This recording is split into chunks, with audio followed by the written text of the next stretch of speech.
My golden child brother got himself arrested during my wedding, and then later out of anger revealed a dark family secret that almost destroyed my life. A few weeks before my wedding, my brother asked me if he could propose during reception, but when I said no, he got our parents to show up at my door to yell at me. My mother went insane when I kept saying no and threatened to destroy my fiancé's dress, but I told her I would press charges if she did this. She started crying and asked if I would really do that to her, and when I said yes, she stopped crying and went back to screaming. They only left when I threatened to uninvite my brother, who actually promised he wouldn't propose at my wedding. But when my wedding came around, his girlfriend showed up in white, and as a cherry on top, as we were about to cut the cake, I heard my brother's girlfriend screaming, "Yes!" I turned around to see him proposing to her. He put the ring on her finger, but as soon as he did, the maid of honor spilled red wine all over them. Immediately afterwards, everything spiraled out of control. My brother was convinced we had planned the spill, thinking we wanted to embarrass him and his girlfriend. He was furious and caused a scene in front of all the guests. My wife, Amanda, and I felt the eyes of everyone on us. It was clear my brother couldn't let it go. He approached the maid of honor, who was already really embarrassed and trying to clean up the mess. Even though she tried to say sorry and explain it was an accident, it wasn't. My brother kept saying she did it on purpose. He began yelling and cursing at her. Then she began to cry. This caused even more people to get involved,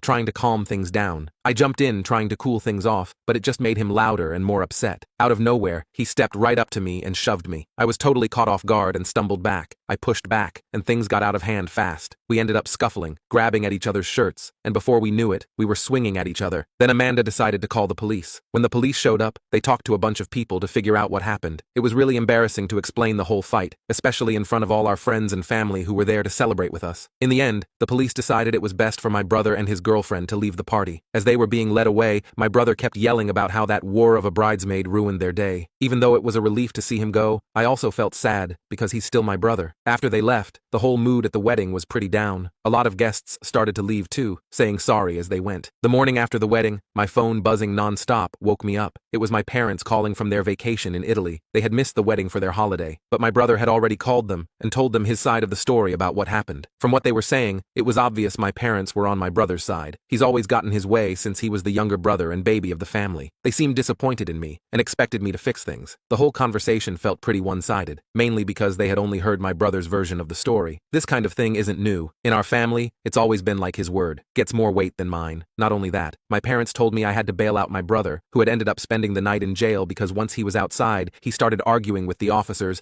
and acted like an eye hole to them. They also said I needed to replace his girlfriend's dress that got wine-stained during the wedding, which turned out to be the dress she was planning to wear at their own future wedding. We ended up in an argument and I brought up every time they were in his favor, but they didn't see my point of view. I told them how they'd always favored my brother since we were kids. Every Christmas, it was obvious he was the favorite because he got most of the gifts while I got less. Whenever he messed up, I was blamed, since I was the older brother and supposed to set the example. This pattern continued into our teen years. I always had to include him in everything I did, which made it feel like I couldn't have my own life. He was always there. In that conversation, I realized I couldn't do this anymore, and I told them to keep me out of the current mess with my brother. I said they can go F off if they expected me to bail out my brother after he ruined my wedding. The other end on the line fell silent. They said they were coming back to the US that instant and hung up. They came back from their trip that day and immediately bailed out my brother themselves. I found myself in the kitchen, getting breakfast ready for Amanda. I was still thinking about the call with my parents, but I pushed it aside to focus on making this morning special for her. When I walked into the bedroom with the tray, I saw Amanda sitting up with puffy eyes from crying the night before. I set the tray down and joined her on the bed, telling her about the call with my parents. She listened. I could see she was still hurt from our ruined wedding night. I told her that we wouldn't let them ruin today too. I placed the tray on her lap, showing her favorite breakfast: pancakes, strawberries, and whipped cream. Her eyes lit up, and she smiled at me. As she started eating, I told her exactly what I knew would cheer her up: a shopping trip to her favorite stores. Amanda shook her head and said she'd love that. She was eyeing a new pair of shoes since the last time we left the mall, and I was going to get them for her. We spent the morning enjoying breakfast in bed. Later, we went out to Amanda's favorite shops. While Amanda was in the dressing room, I got a call from my brother. He was clearly drunk and started bragging. He told me our parents promised him a lot of money and valuable family property, making sure he'd get the family inheritance, not me. I asked him what he was talking about, and he said that the reason why I was jealous of him was because our parents would make sure he was set for life, and nothing that I could do would change that. He told me about hundreds of thousands of dollars in the trust that Dad made for us, but it only had his name on it and the will. He said he saw Dad's will and that they wouldn't be leaving me a dime. The call ended suddenly, and just as I was about to call back, Amanda came out of the dressing room. She asked if the dress made her look fat. I looked at her and saw how beautiful she looked, the dress fitting her perfectly. I smiled at her, and I told her she looked stunning. I asked her, did she want that one, and was she ready to go? I really wanted to go home at this point. She said we could get out of there, and we did. did. As we were driving home,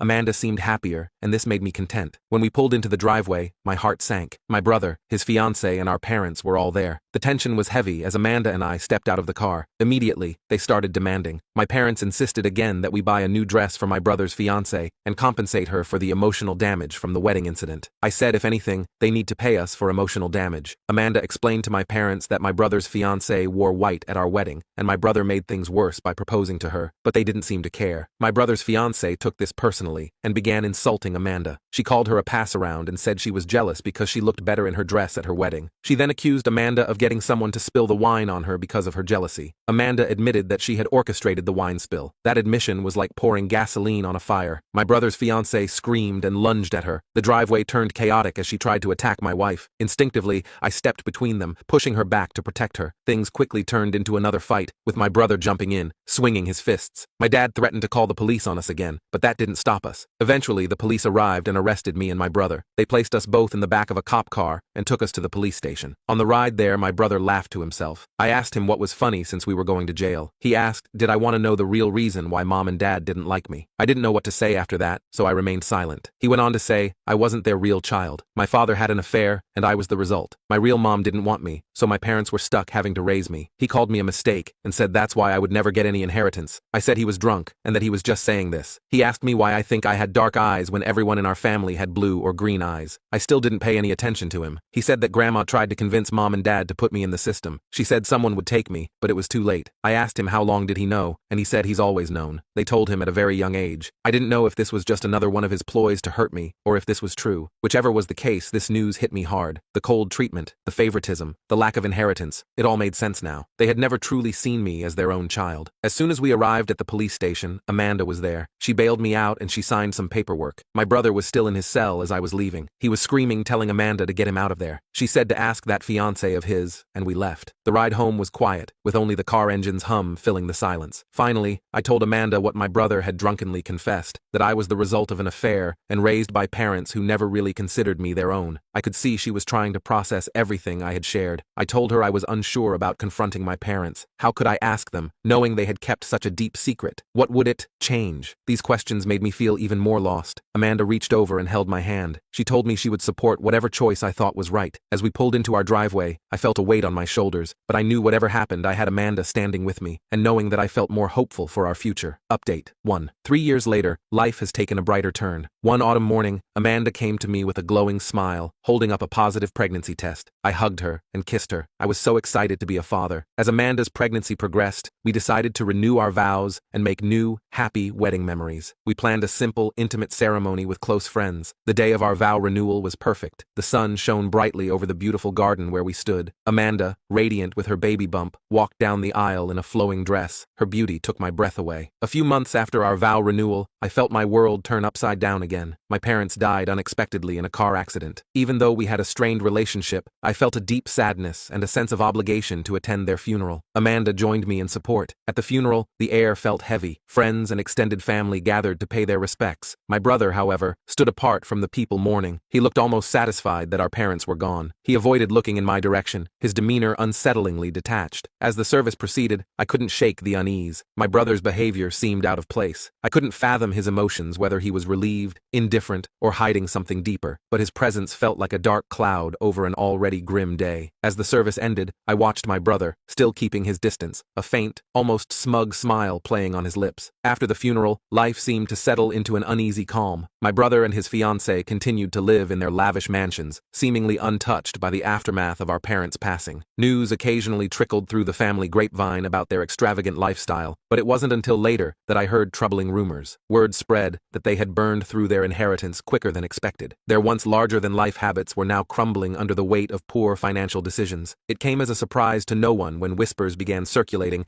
that they were now calling around to get money from family members. I received a hesitant call from a cousin one evening, sharing the news. It was unsettling to hear how quickly their money went away. The next few months, I focused on Amanda and preparing for the baby. Their inheritance would have helped a lot. I didn't know how expensive babies were until I had to prepare for for one. Nesting became our shared project, painting the nursery, assembling cribs and changing tables, and picking out tiny onesies and soft blankets. While we prepared for the baby, one day, out of the blue, my brother called, wanting to reconnect. His voice almost sounded sincere, and it caught me off guard. He said he regretted everything he had done to us and had left his fiancée. He said he wanted to mend the relationship with his brother. I listened. With a heavy heart, I quietly blocked his number. In the quiet of our home, Amanda and I chose peace. We knew that our family, built on love, was all we needed.